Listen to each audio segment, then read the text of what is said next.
international break is finally over, and I am glad because I just didn't care. I was bored, but the United players did play well, but we did need the international break for a rest, and United are back.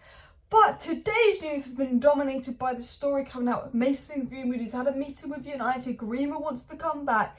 They've had a meeting, they've come to a few decisions about what's likely to happen, etc, etc. And obviously United have made their kind of viewpoint clear. Greenwood kind of pushing for the move back. Pretty much nothing will be done till the summer as the season cannot be disrupted. But I do think that United will probably allow Mason Greenwood back in the summer. I'm not saying that's going to happen. It's just from the way I'm sort of looking at the news and the stories that are coming out, I feel like they're doing small little things to maybe sort of smoothing Greenwood come back in the summer. There was obviously speak about Greenwood doing an interview. He's obviously with Harriet now, kid, getting married.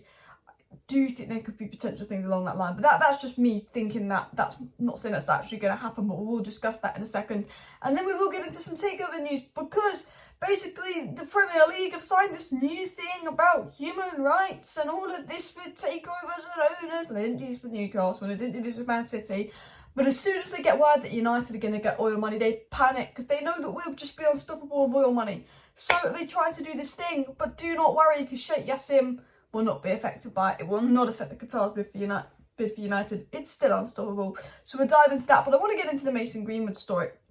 Matt Hughes obviously came out today with a very detailed story on what's going on with Mason Greenwood. He said, Mason Greenwood has held extensive talks with Manchester United officials in recent weeks in which he has emphasised his desire to return as soon as possible and stressed his commitment to remaining at Old Trafford. So we already kind of knew this. We know that Greenwood's charges have been dropped. Greenwood, now his charges have been dropped, United could let him back. But however, because the evidence was online, even though the charges were dropped, because the evidence was released online, because the evidence was so graphic, it's put United in a difficult situation where they've not been able to let him back instantly. They're going to conduct their own investigation and probably come up with their own decision in the summer. But Greenwood, obviously, charges dropped, been out of football over a year. He wants to get back. He wants to play for United. He wants to resume everything's normal and get back on with life. However, United obviously in a difficult position.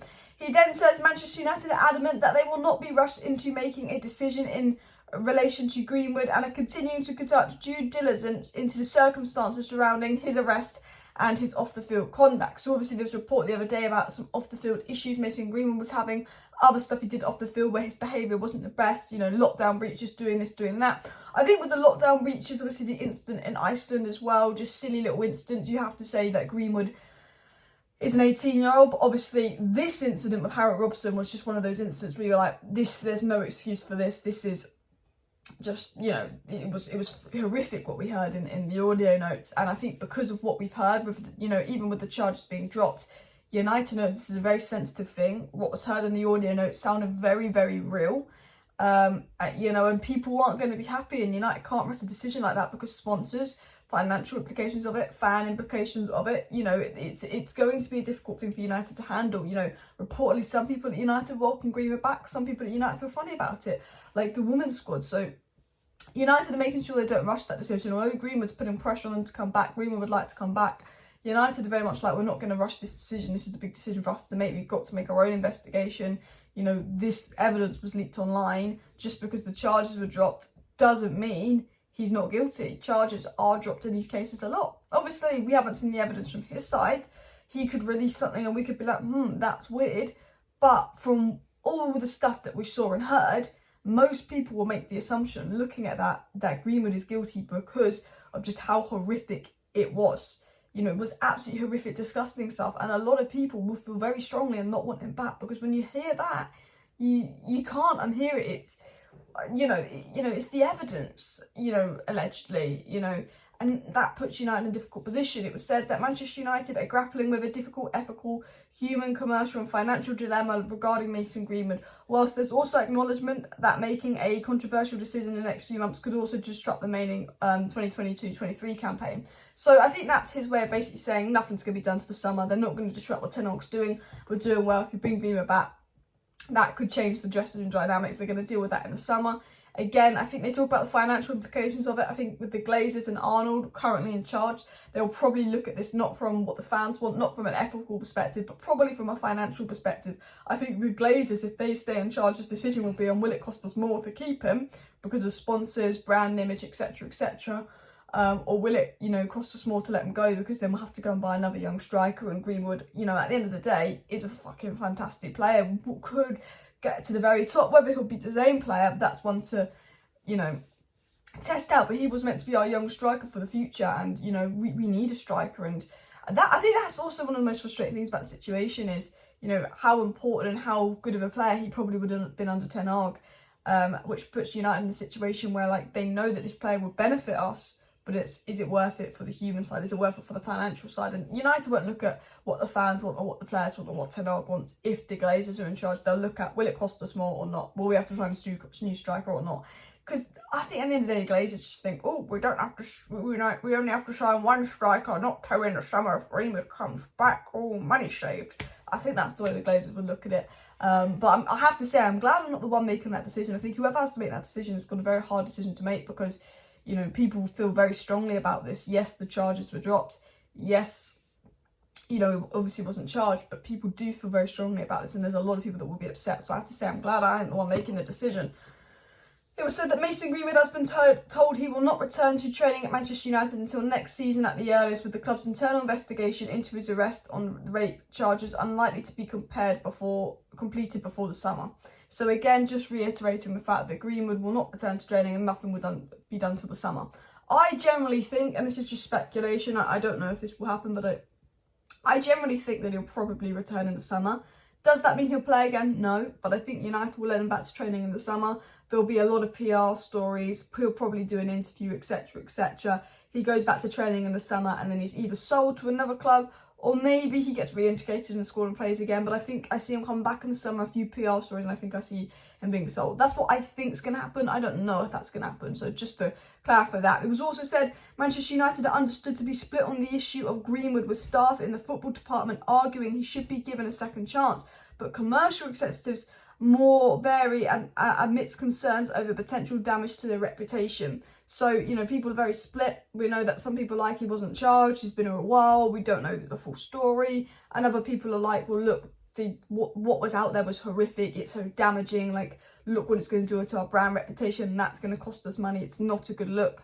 Even if he hasn't been charged, people have made their mind up based off what was revealed because it was absolutely horrific. So again, that's sort of what's going on. And then it was also said Mason Greenwood has continued to receive his 70 grand a week wages since being suspended, and the remaining value of his contract is understood to be 8.11 million, which Manchester United may have to pay off if they choose to dismiss him at the end of the season. So again, probably comes down to money. If you dismiss him, you still got to give him 8 million. That's a lot of money. It's a lot of money. I mean, yeah. So that is the story of Mason Greenwood. I don't really like talking about the Mason Greenwood stuff because obviously everyone has sort of different opinions on it, and it's not a nice sort of thing to talk about. I just think that if I was United, I'd sell him in the summer. I think I would just sell him in the summer. I think that would probably save us the stuff. It's a shame because he would have been such a fantastic player, but I don't think it's worth bringing him back. What was heard was horrific. The best bet is to just see if you can get any money out of them and sell him in the summer. That's what I think United should do. Now, talking of summer sales, hopefully the Glazers are one thing leaving in the summer. Because I tell you what, there's one thing I want out of this club more than anything else, and that is the Glazers. And I have to say, Sheikh Yassim is very determined to get United. Sheikh Yassim's obviously gone in for United, and reportedly we're going to get a big update on the sale tomorrow, so fingers crossed for that. But it was said, obviously, earlier today that breaking Premier League clubs have unanimously agreed new rules that can see clubs, sus owners, directors disqualified for human rights abuses based on the Global Human Rights Sanction Regulations of 2020. So a sign is as soon as United could be getting oil owners. They have an agenda against United because they're scared. But do not worry, it was said by Simon Stone that Sheikh Yassim's bid for Manchester United is being made as a private individual and will therefore not be affected by the Premier League's recent statement on owners and directors of the club. So they can do and they can try what they want, but at the end of the day, Sheikh Yassim's doing his bid his way. So there's nothing getting away of Sheikh Yassim. There's nothing to be worried about. The only thing to be worried about is the Glazers' intention, whether it's to stay, whether it's to go. I believe the Glazers will go because if you don't know, the financial report was released this year. No dividends, more debt. They can't afford to stay at the club. They need an investment, but they've got big offers from Qatar. I think they're being greedy. I think they're delaying the deal because they want to get even more money from Qatar because they're just the greediest people ever.